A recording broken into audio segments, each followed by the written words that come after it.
அஸ்ஸலாமு அலைக்கும் வரஹ்மத்துல்லாஹி வபரகாத்துஹு. பிறர் மனதை காயப்படுத்தாதீர்கள். அல்லாஹுடைய தூதர் ஸல்லல்லாஹு அலைஹி வஸல்லம் அவர்கள் கூறினார்கள், நீங்கள் 3 பேர் இருக்கும்போது மூன்றாமவரை விட்டுவிட்டு 2 பேர் மட்டும் இரகசியம் பேச வேண்டாம்.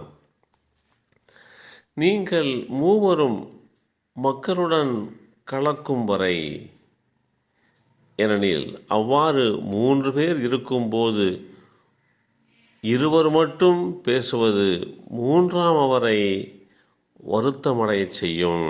இந்த செய்தி அப்துல்லாஹ் இப்னு மஸ்ஊத் ரலியல்லாஹு அன்ஹு அவர்கள் மூலமாக அறிவிக்கப்பட்டு ஸஹீஹுல் புகாரியிலே 6290 என்ற எண்ணிலே பதிவு செய்யப்பட்டிருக்கிறது. இருப்பதே 3 நபர்கள் மாத்திரம்தான். அப்படி இருக்கின்ற போது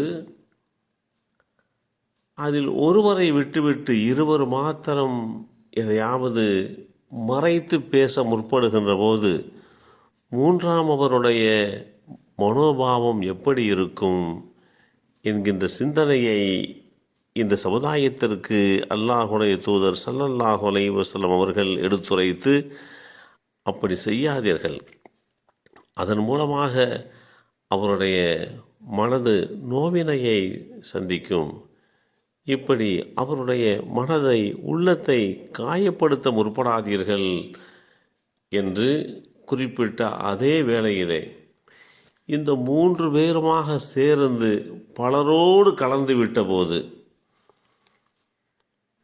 நீங்கள் தாராளமாக அந்த இருவர் மாத்திரம் ரகசியம் பேசிக்கொள்ளலாம். காரணம், இருப்பது மூவர் மாத்திரமல்ல, பல நபர்கள். எனவேதான் அல்லாஹுடைய தூதர் ஸல்லல்லாஹு அலைஹி வஸல்லம் அவர்கள் இப்படிப்பட்ட அறிவுறுத்தலை ஏற்படுத்தி கொடுத்து, மனதை காயப்படுத்துகின்ற காரியங்களிலே இருந்து நீங்கள் முற்றிலுமாக தவிர்ந்து கொள்ளுங்கள் என்று வழிகாட்டி தந்திருக்கிறார்கள். அப்துல்லாஹ் இப்னு உமர் ரலியல்லாஹு அன்ஹுமா அவர்கள் கூறினார்கள், ஒருவர் அவர் அமர்ந்திருக்கும் இடத்தில் இருந்து எழுப்பி விடப்பட்டு அந்த இடத்தில் மற்றொருவர் அமர்வதை அல்லாஹுடைய தூதர் ஸல்லல்லாஹு அலைஹி வஸல்லம் அவர்கள் தடை செய்தார்கள்.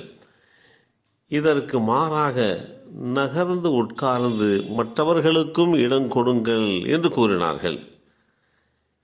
இந்த செய்தி ஸஹீஹுல் புகாரியிலே 6270 என்ற எண்ணிலே பதிவு செய்யப்பட்டிருக்கிறது. ஒரு சபையிலே அமர்ந்திருக்கின்ற போது ஏற்கனவே வந்து அமர்ந்திருக்கக்கூடிய ஒருவரை எழுப்பிவிட்டு அந்த இடத்தில் புதிதாக வந்த ஒருவரை அமர வைப்பது முறையற்ற செயல். அப்படி ஏற்கனவே முதலாவதாக வந்து அமர்ந்திருக்கிறாரே, அவரை எழுப்பிவிட்டு இன்னொருவரை அமர வைக்கின்ற போது அவருடைய மனம் பல்வேறு விதமான பாதிப்புகளை சந்திக்கும். அதற்கு நீங்கள் ஒருபோதும் வழிவகுத்து கொடுத்து விடக்கூடாது என்று குறிப்பிட்டார்கள். ஒருவர் ஒரு இடத்திலே அமர்ந்து உட்கார்ந்து பின்னர் அங்க தூய்மை செய்வதற்காக வேண்டி அல்லது ஏதாவது ஒரு தேவைக்காக வேண்டி எழுந்து செல்கிறார். இப்பொழுது இன்னொருவர் அந்த இடத்திற்கு வந்து அந்த இடத்தை பூர்த்தி செய்து உட்கார்ந்து கொள்கிறார். முந்தி சென்றவர் திரும்பி வருவதை பார்த்துவிட்டால் இரண்டாவதாக வந்து உட்கார்ந்தவர் அந்த இடத்தை காலி செய்து யார் முதலிலே இருந்தாரோ அவருக்கு கொடுத்து விட வேண்டும்.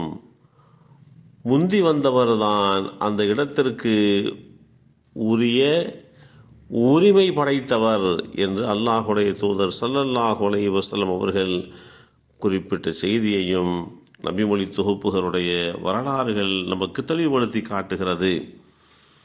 சபையாக இருக்கட்டும், தனிப்பட்ட ரீதியிலாக இருக்கட்டும், பிறருடைய மனம் கோணாத வகையிலே, பிறருடைய மனம் புண்படுகின்ற வகையிலே நடந்து கொள்ளவே கூடாது என்று வழிகாட்டி தரப்பட்டிருக்கிறோம். எல்லாம் வல்ல அல்லாஹு தஆலா அப்படிப்பட்ட நல்லோர்களாக நம்மையும் நம் சந்ததிகளையும் ஆக்கி வைப்பானாக.